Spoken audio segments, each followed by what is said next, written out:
अस्सलाम वालेकुम। सो बच्चे जो हैं अपनी पिछली क्लास से मूव करके आ रहे हैं अभी। देखते हैं उनको। हमने लास्ट टाइम चैप्टर 8 ख़त्म किया था और मैंने आपसे कहा था कि 2 रीज़न्स असाइनमेंट में ऐसे हैं जो हमारी डिस्कशन में नहीं आ सके, अदरवाइज़ हमने चुन-चुन के तकरीबन हर चीज़ को हर लिहाज से कवर अप किया है। तो पहले वो 2 रीज़न्स लिख लेते हैं and then we'll move to the next new chapter which we are planning to start chapter 3 atomic structure inshallah.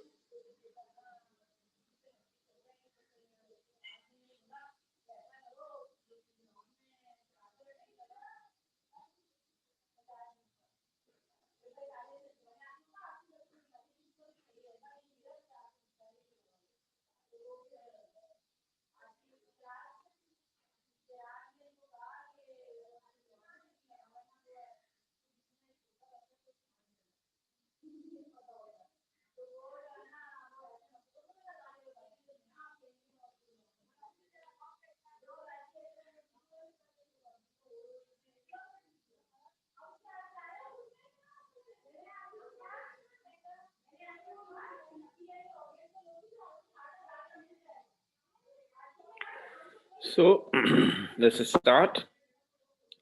जब तक हम ये रीजंस बताते हैं जो रह गए हैं बच्चे इंशाल्लाह वो भी हमें ज्वाइन कर लेंगे।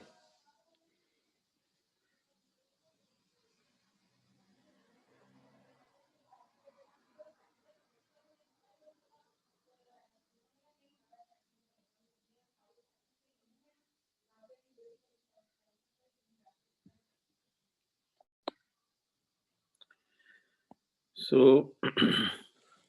the first one is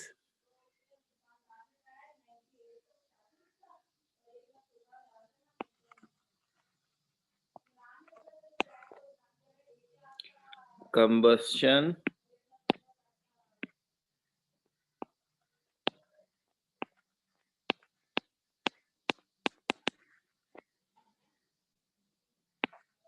of gasoline occurs more rapidly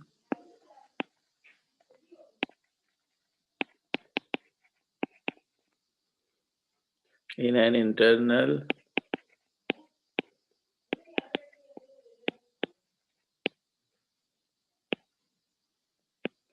combustion engine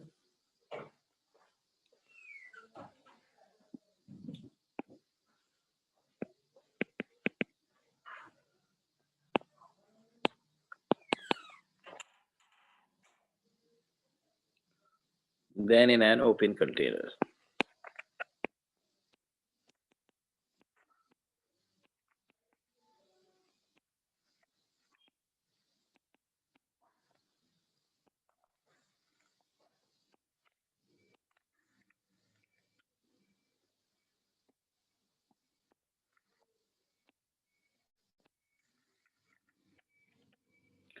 Here we have देखिए, अब ये जो रीजन है पहले तो समझते हैं कि इसका मतलब क्या है। रीजन में लफ्ज इस्तेमाल हो रहा है कंबस्शन ऑफ गैसोलीन। तो पहले तो समझ लेते हैं लफ्ज गैसोलीन पेट्रोल के लिए इस्तेमाल होता है। पाकिस्तानी पेट्रोल कहते हैं, अमेरिकन गैसोलीन कहते हैं। तो इसलिए लफ्ज पेट्रोल और गैसोलीन एक ही चीज है। ठीक हो गई बात। अच्छा, अब कंबस्शन का मतलब है जलाना, बहुत दफा आ चुका है लफ्ज। तो पेट्रोल या गैसोलीन को अगर आप internal combustion engine, this is the name of the engine जिसमें पेट्रोल इस्तेमाल होता है, यानी गाड़ी का इंजन, मोटरसाइकिल का इंजन, इवन जनरेटर का इंजन, वो सब कहलाते हैं इंटरनल कंबस्शन इंजन। तो अगर मैं इंजन में पेट्रोल जलाता हूँ तो उसे वो जल्दी कंबस्ट होगा या जलेगा, बनिस्बत इसके कि मैं पेट्रोल को किसी खुले कंटेनर में खुली जगह पर जलाऊं। गोया खुले मैदान में या खुले कंटेनर में पेट्रोल को जलने में देर लगती है और इंजन में वो जल्दी जल जाता है। जलने का मतलब, कंबस्शन का मतलब है reaction with the oxygen which is an exothermic process. इसका मतलब है पेट्रोल और ऑक्सीजन का रिएक्शन कंबस्शन इंजन के अंदर तेज होता है, ओपन कंटेनर में स्लो होता है। वो इसकी वजह पूछते हैं कि ऐसा क्यों होता है। तो इसकी वजह सिंपल ये है कि जनाब, रिएक्शन है एक्सोथर्मिक, यानी इसमें हीट इवॉल्व होती है, और जब हीट इवॉल्व होती है टेम्परेचर बढ़ता है। टेम्परेचर बढ़ने से जो मॉलिक्यूल्स हैं जो रिएक्शन कर रहे हैं उनकी वेलोसिटी तेज हो जाती है, वो आपस में तेजी से टकराने लगते हैं। तो भाई अगर वो हैं इंजन के अंदर, तो इंजन तो चारों तरफ से बंद है। जब उसमें पेट्रोल जलना शुरू होता है और उससे टेम्परेचर राइज होता है, तो वो हीट कंटेनर चूंकि चारों तरफ से बंद है, इसलिए मॉलिक्यूल्स को एनर्जी मिलती है और वो बहुत तेजी से घूमते घूमते एक दूसरे से तेजी से टकराते हैं। इस तरह रेट ऑफ रिएक्शन का तेज होना लाजमी है।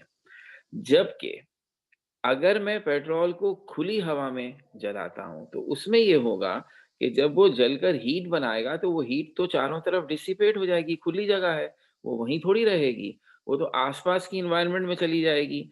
तो टेम्परेचर में जो इजाफा होगा उस जगह पर जहां पेट्रोल जल रहा है, वो उतना ज्यादा नहीं होगा जितना इंजन में हुआ था।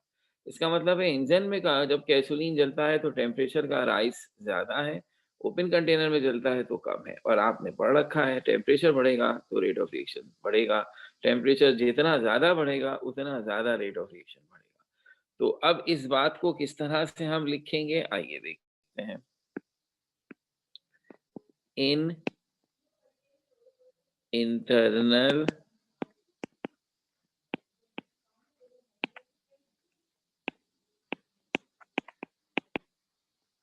combustion engine,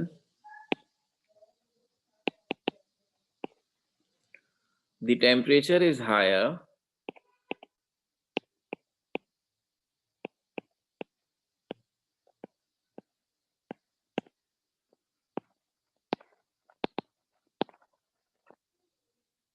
than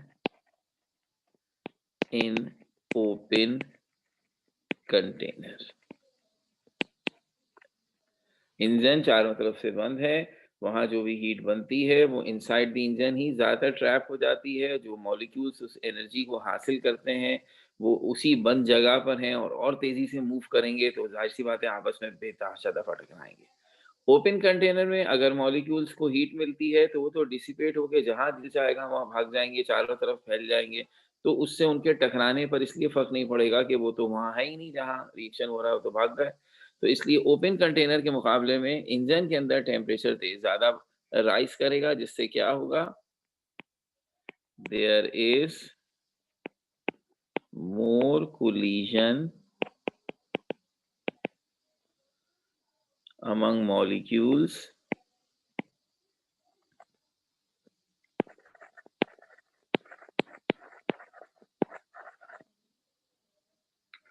moreover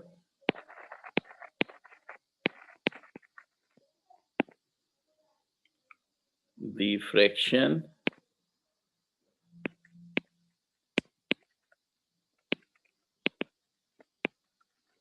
of molecules possessing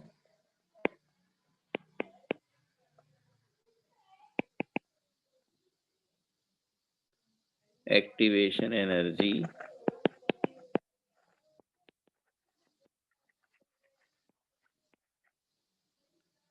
increases। सो अब इंटरनल कंबशन इंजन में टेम्परेचर ओपन कंटेनर के मुकाबले में ज़्यादा होगा, और उसकी वजह से इंटरनल कंबशन इंजन के अंदर मॉलिक्यूल्स के दरमियान कोलिजन्स भी बढ़ेगी, और चूंकि उनकी एनर्जी बढ़ रही है इसलिए ज़्यादा मॉलिक्यूल्स के पास एक्टिवेशन एनर्जी आएगी, और ये दोनों चीज़ें रेट ऑफ रिएक्शन को तेज करने के लिए काफ़ी हैं।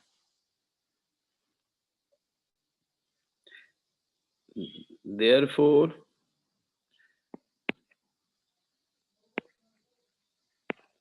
combustion of gasoline occurs more rapidly in an internal combustion engine than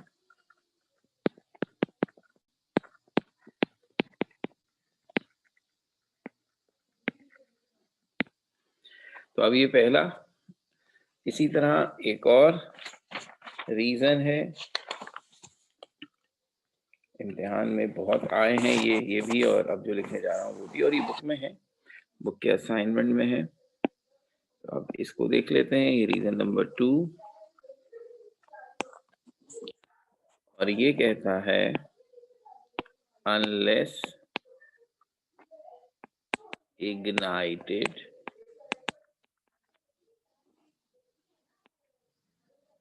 hydrogen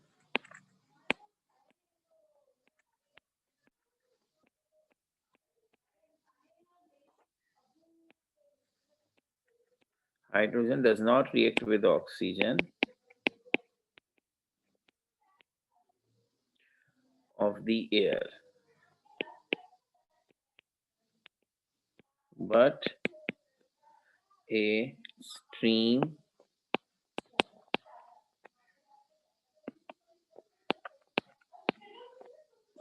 of hydrogen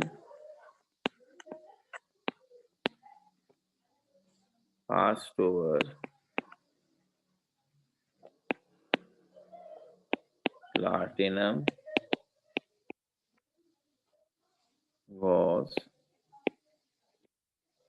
burst into flame। ये काफी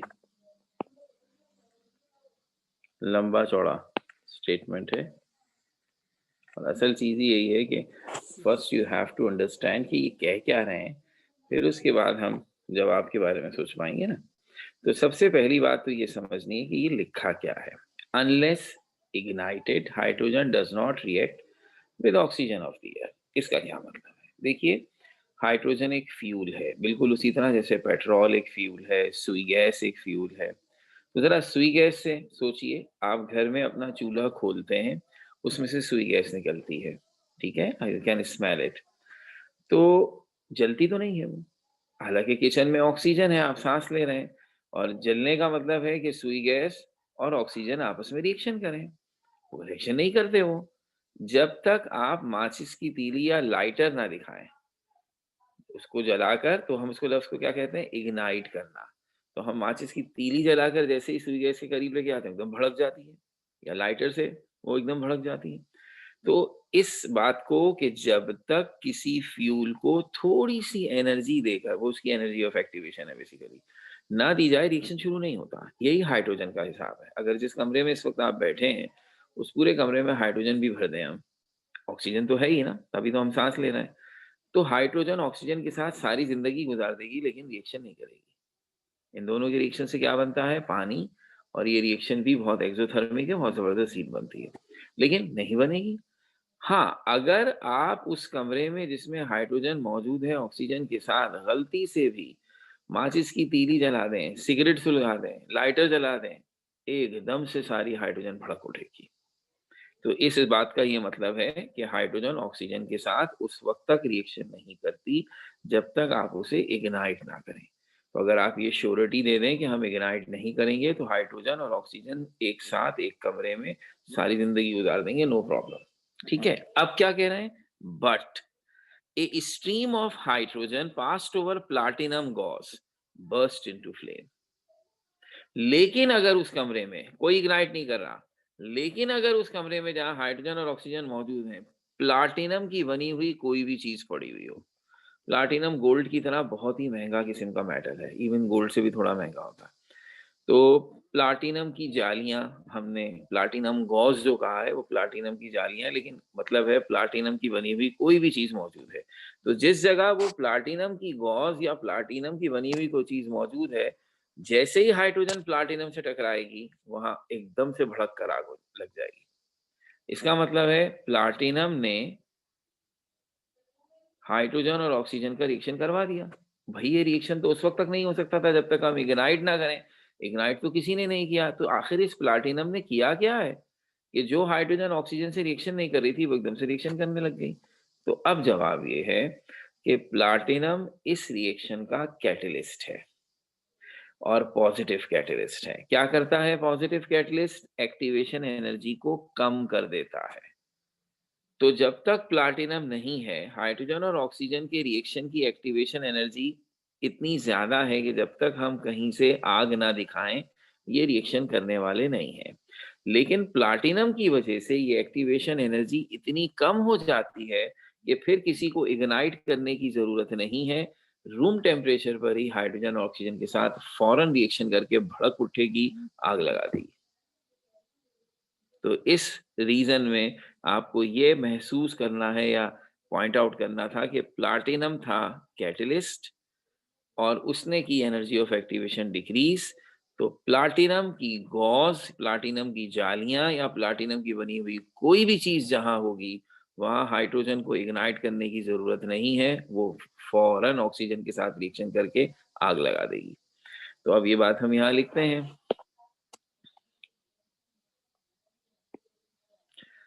Platinum is catalyst, and we are when write catalyst it मैंने पहले कहा था it means positive catalyst, खास तौर पर लफ्ज पॉजिटिव लिखने की जरूरत नहीं। Platinum is catalyst for the reaction of hydrogen and oxygen. It decreases the activation energy.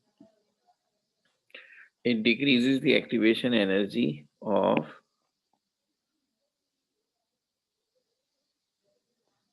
reaction, and hence hydrogen burst into flame without being ignited when passes over platinum gauze.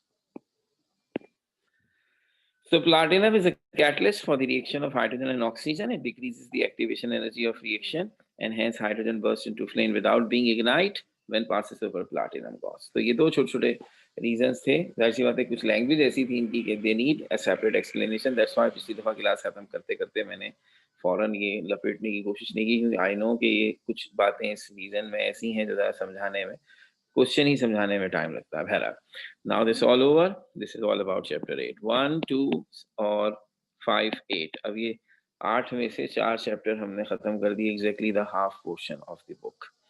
और अब हम शुरू कर रहे हैं चैप्टर नंबर 3।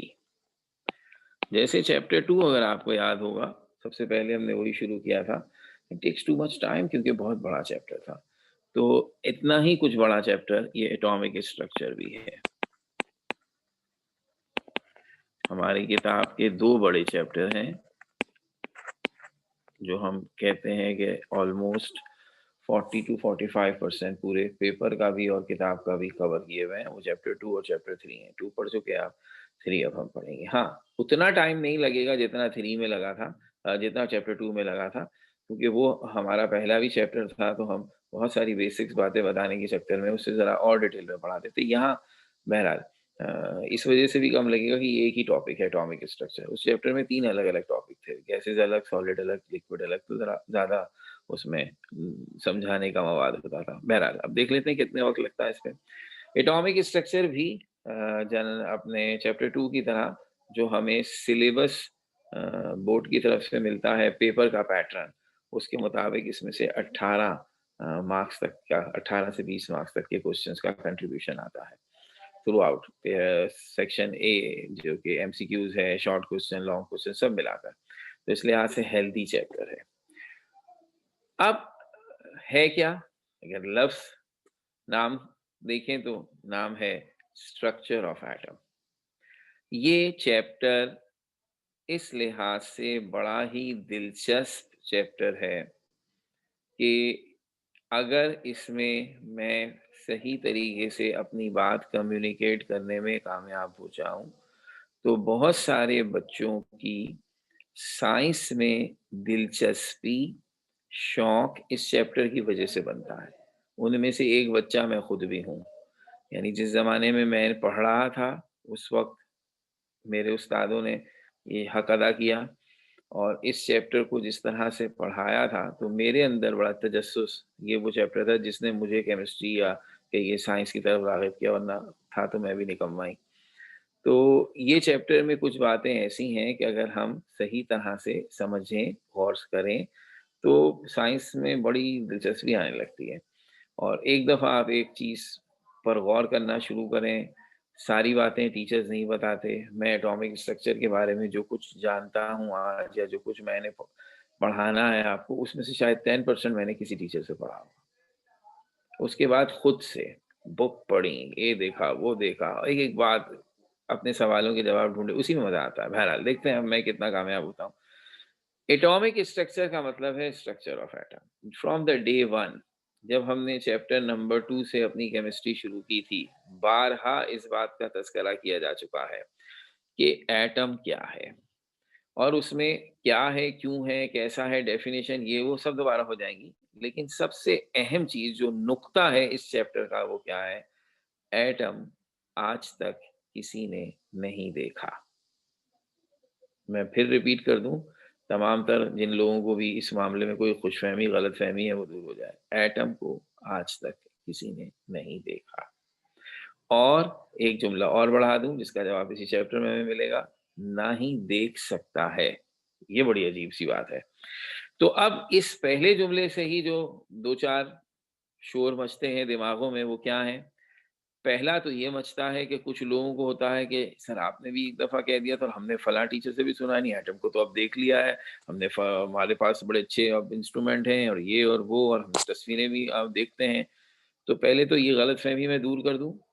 ये ठीक है कि अब 1-2 नहीं, पिछले 40 सालों के दौरान हमने बहुत सारी ऐसी टेक्नीक्स डेवलप की हैं, बहुत सारी से मुराद कम से कम 50 के नाम मैं जानता हूँ।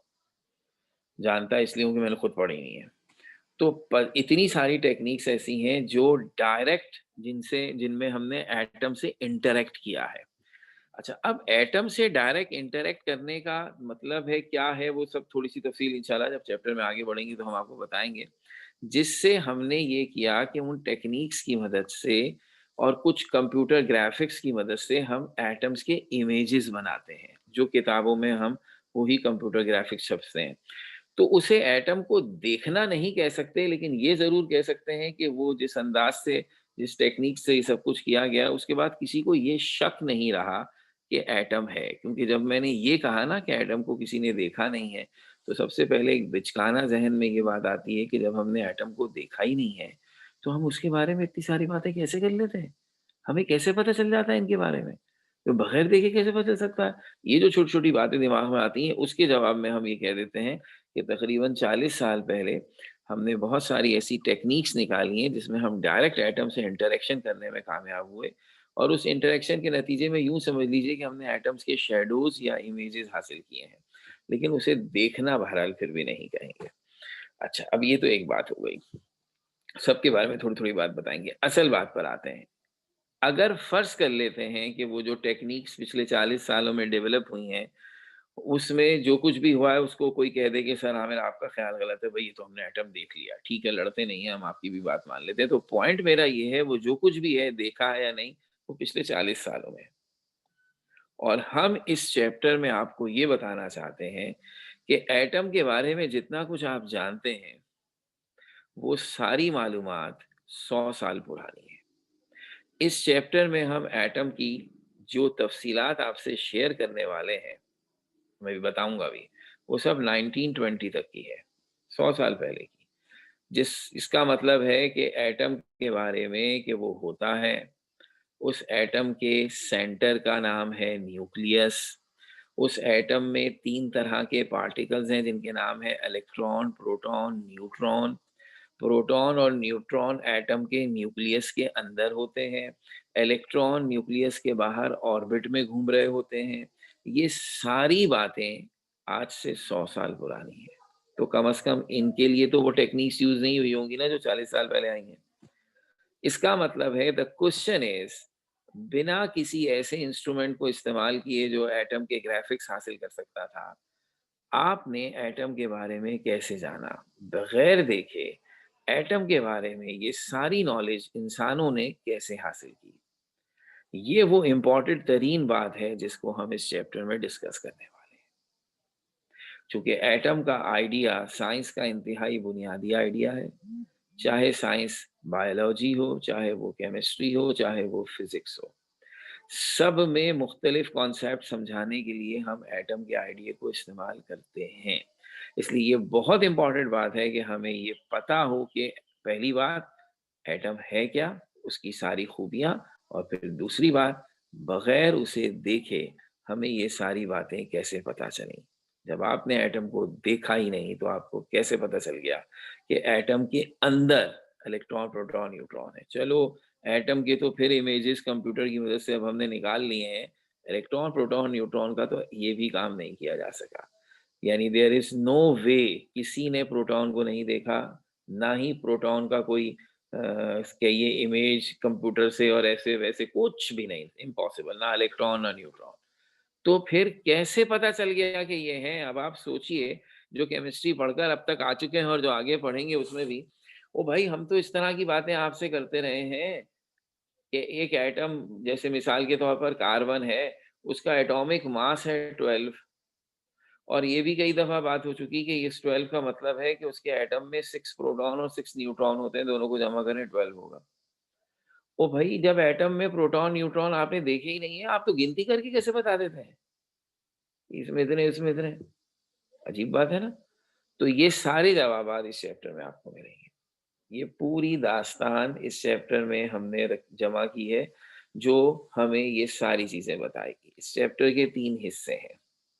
इसके पहले हिस्से का ताल्लुक इस बात से है कि एटम के अंदर जो पार्टिकल्स हैं उन्हें कहा जाता है subatomic particles, and they are proton, electron and neutron. हम तीनों के बारे में बताएंगे कि इन तीनों की डिस्कवरी कैसे हुई। जब हम आपको ये समझाने में कामयाब हो जाएंगे कि how we able to discover electron, proton and neutrons without seeing them with the naked eye or any instrument, तो फिर सेकेंड स्टेप होगा कि हम ये बताएंगे कि एक एटम में ये तीनों पार्टिकल्स अपने आप को किस तरह से अरेंज किए हुए हैं। वो कहलाते हैं एटॉमिक मॉडल्स।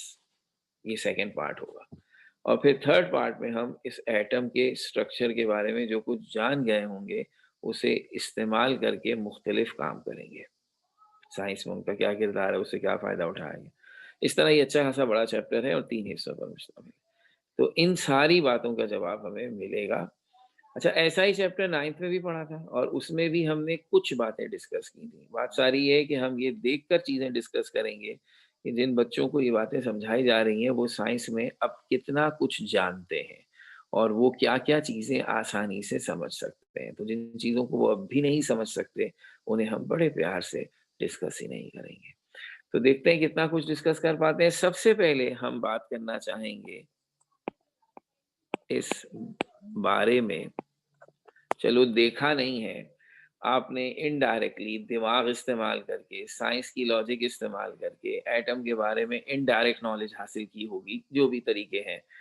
सवाल ये पैदा हुआ, ये आइडिया कहाँ से आया कि कोई एटम भी होता है? पहले तो इस पर बात कर ली जाए कि what is an atom, how this idea came from, फिर इसके बारे में दीगर बातें होंगी।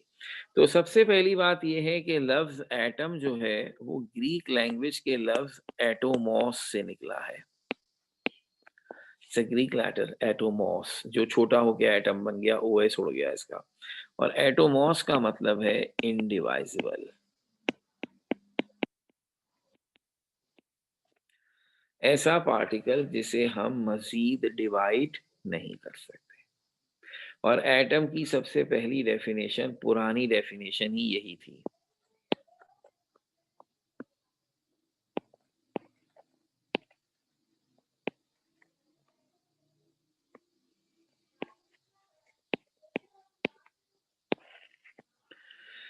ओल्ड कॉन्सेप्ट ही यही है कि it is the smallest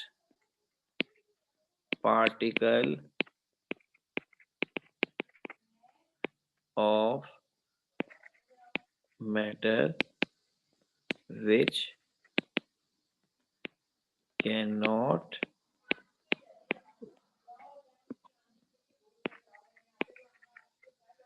be further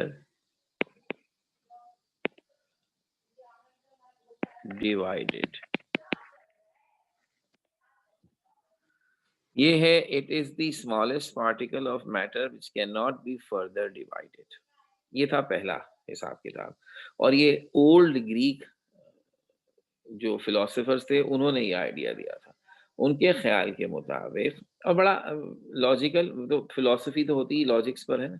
तो उनका हिसाब ये था कि वो देखते थे दुनिया में जैसे गोल्ड एक प्री हिस्टोरिक एज का एलिमेंट है। जितनी पुरानी इंसान की हिस्ट्री हमें मिलती है, गोल्ड का तस्करा जरूर मिलता है। तो गोल्ड है भी एक ऐसा एलिमेंट जो जमीन से प्योर हालत में आज भी निकलता है, उस वक्त भी निकलता था। तो अब उन्होंने कहा फर्ज कर लें आपके पास गोल्ड का एक इतना बड़ा टुकड़ा है और आप उसे बीच में से तोड़ दें। तो अमूमन जब चीजों को तोड़ते हैं, आपके हाथ में मोबाइल है, बीच में से तोड़ दें, दो छोटे छोटे मोबाइल बन जाएंगे। नहीं भाई, क्या बात कर रहे हैं सर, नुकसान करवाने की बातें कर रहे हैं। लेकिन अगर मैं गोल्ड को बीच में से तोड़ दूं, तो क्या आप ये कहेंगे गोल्ड जाया हो गया? नो, आपने उसकी क्वांटिटी डिवाइड कर दी। अगर ये फर्ज कर लें 1 ग्राम था गोल्ड का, तो अब इसके दो जो छोटे छोटे टुकड़े बने हैं ये भी गोल्ड है। और ये अगर 1 ग्राम था तो ये 0.5 ग्राम हो गया, और ये भी 0.5 ग्राम हो गया, but still it is gold. जिसका मतलब है आप ये कहेंगे कि अगर हम जैसे कि जितने भी गोल्ड स्मिथ हैं, ज्वेलर्स, जो आपके यहाँ सोने का काम करने वाले लोग हैं, उनके यहाँ ज्वेलर जो जेवरात वगैरह बनाते हैं, इट्स अ कॉमन थिंग। वो ये गोल्ड के दोनों पीसेस को पिघलाएंगे, दोबारा आपस में मिला देंगे और फिर ठंडा कर देंगे, दोबारा बड़ा वाला टुकड़ा बन जाएगा। इसका मतलब है मैं ये कह सकता हूँ कि जो 1 ग्राम की टिकिया थी, ये इन दो छोटे छोटों को मिलाने से बनी है। तो फिर अगर मैं फर्ज कर लीजिए इस 0.5 ग्राम को भी बीच में से तोड़ दूं, तो अब जो दो छोटे छोटे टुकड़े मरेंगे वो 0.25 ग्राम के होंगे, but still they are gold. आप ये तो नहीं कह सकते ये गोल्ड नहीं है, बिल्कुल है। इसका मतलब है ये वाले टुकड़े मिले तो ये बड़ा वाला बन गया। अगर हम इसे इसी तरह तोड़ते चले जाएं, इसके और छोटे छोटे टुकड़े करते चले जाएं, और छोटे टुकड़े और छोटे टुकड़े और, तो ये जो सबसे छोटा टुकड़ा है जो ठीक तरह से नजर भी नहीं आ रहा है, ये नहीं टूट रहा। ये हम बात कर रहे हैं आज से 5,000 साल पहले वाले ग्रीक फिलोसोफर्स की, उनसे नहीं टूट रहा। तो उन्होंने कहा कि इसका मतलब है ये गोल्ड का सबसे छोटा स्मॉलेस्ट पार्टिकल है, क्योंकि ये नहीं टूटा। तो उन्होंने इसका नाम रख दिया एटोमॉस, और कहा कि इतने छोटे छोटे जितने भी पार्टिकल्स आप लेकर आए, इनसे गोल्ड की बड़ी चीजें बन जाती हैं। ये जोड़ते जाइए, बनते जाएंगे, खत्म। So this is the smallest one. ये उनका आइडिया था। कोई तो किसी को कोई शिकायत नहीं हो सकती। भाई हर चीज का कोई ना कोई तो स्मॉलेस्ट पार्ट होगा ना, जिसके मिलने से वो बनेगी। That is the smallest of the gold.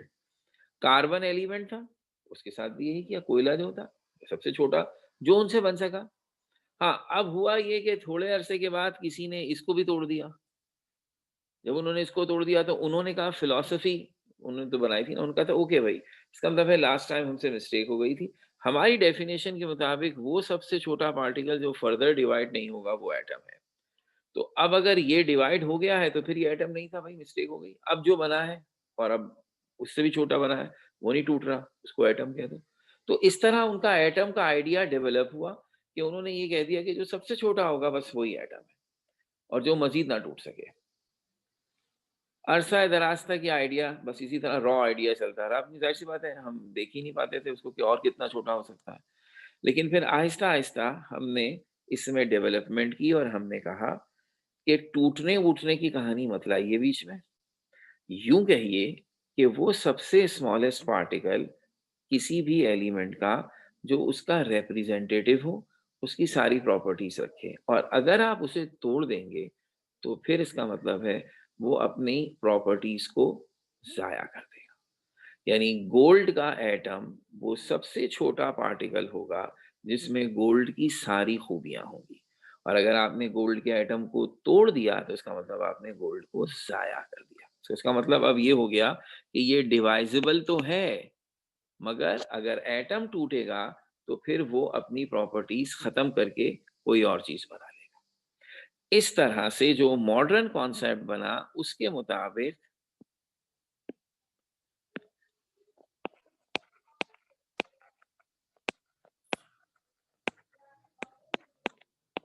हमने कहा कि ये है smallest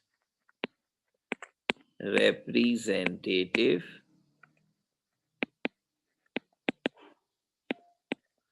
of elements which contain all of its properties.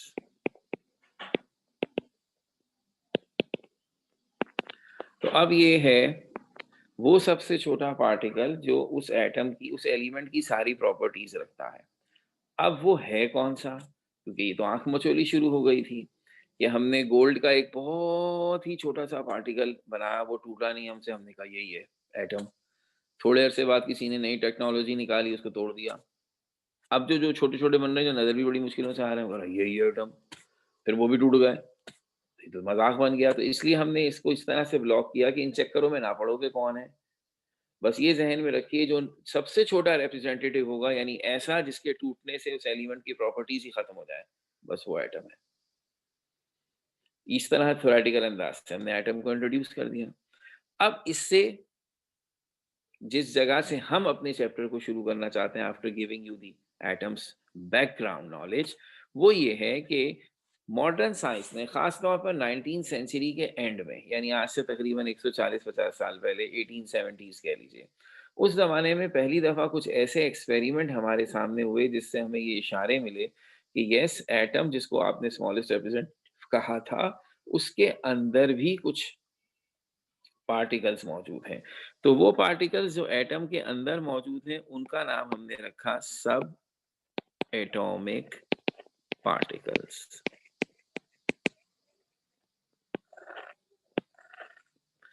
Particles present in atoms, particle present inside the atom। और ये याद रहे, मैं मॉडर्न बात बता दूं आपको, ऐसे पार्टिकल्स जो एटम के अंदर हैं या एटम से एसोसिएट हैं, उनकी तादाद अब 200 से भी ज्यादा है। और एक पूरी साइंस जिसे पार्टिकल फिजिक्स कहते हैं, सिर्फ इन पार्टिकल्स के बिहेवियर को समझाने के लिए बनाई गई है। But at this stage, specially in chemistry, उन सब में 3 पार्टिकल सबसे ज्यादा इंपॉर्टेंट हैं और उन्हीं की फिलहाल हमें सबसे ज्यादा जरूरत है, इसलिए हम तस्करा उन्हीं का कर रहे हैं। और वो कौन है? 3 कॉमन पार्टिकल्स आर। वो हैं जनाब, आप सबको आप जानते हैं उन्हें, प्रोटॉन, न्यूट्रॉन एंड इलेक्ट्रॉन। तो ये हमने चैप्टर में इनको इंट्रोड्यूस किया। और जैसा कि मैंने कहा, सबसे पहला काम हमारा यही है कि हम आपको ये बताएंगे कि ये तीनों पार्टिकल्स एटम में होते हैं, हमें कैसे पता चला। जब आप इनकी डिस्कवरी डिस्कस करेंगे तो एटम के एग्जिस्टेंस भी खुद ब खुद प्रूव होती चली जाएगी। तो यहाँ से हम अपनी बात को इंशाल्लाह आगे बढ़ाते हैं।